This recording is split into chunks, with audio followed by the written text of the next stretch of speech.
ऐसे में हमें सावधान रहना होगा। ऐसे में हमें क्या करना चाहिए? ऐसे में तो सब गड़बड़ हो जाएगा। गाइस, ये ऐसे सेंटेंसेस होते हैं जो हमें रोज़ लाइफ में बोलने होते हैं।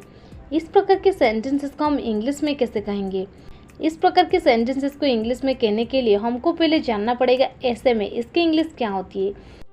ऐसे में या फिर ऐसे में, तो इसे हम इंग्लिश में कहते हैं in that case, in that case, और you can say in that situation, in that situation.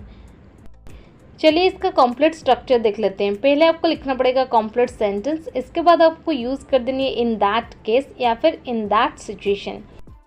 चलिए कुछ एग्जाम्पल के मदद से इसे और भी बेहतर समझने की कोशिश करते हैं। ऐसे में हमें क्या करना चाहिए? What should we do in that case? What should we do in that case? ऐसे में वहाँ मत जाओ।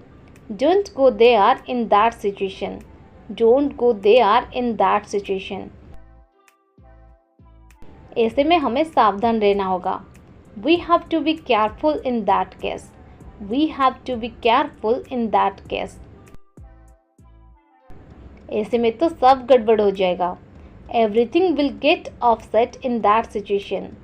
Everything will get upset in that situation. ऐसे में तुम्हारा यहाँ आना खतरनाक हो सकता है।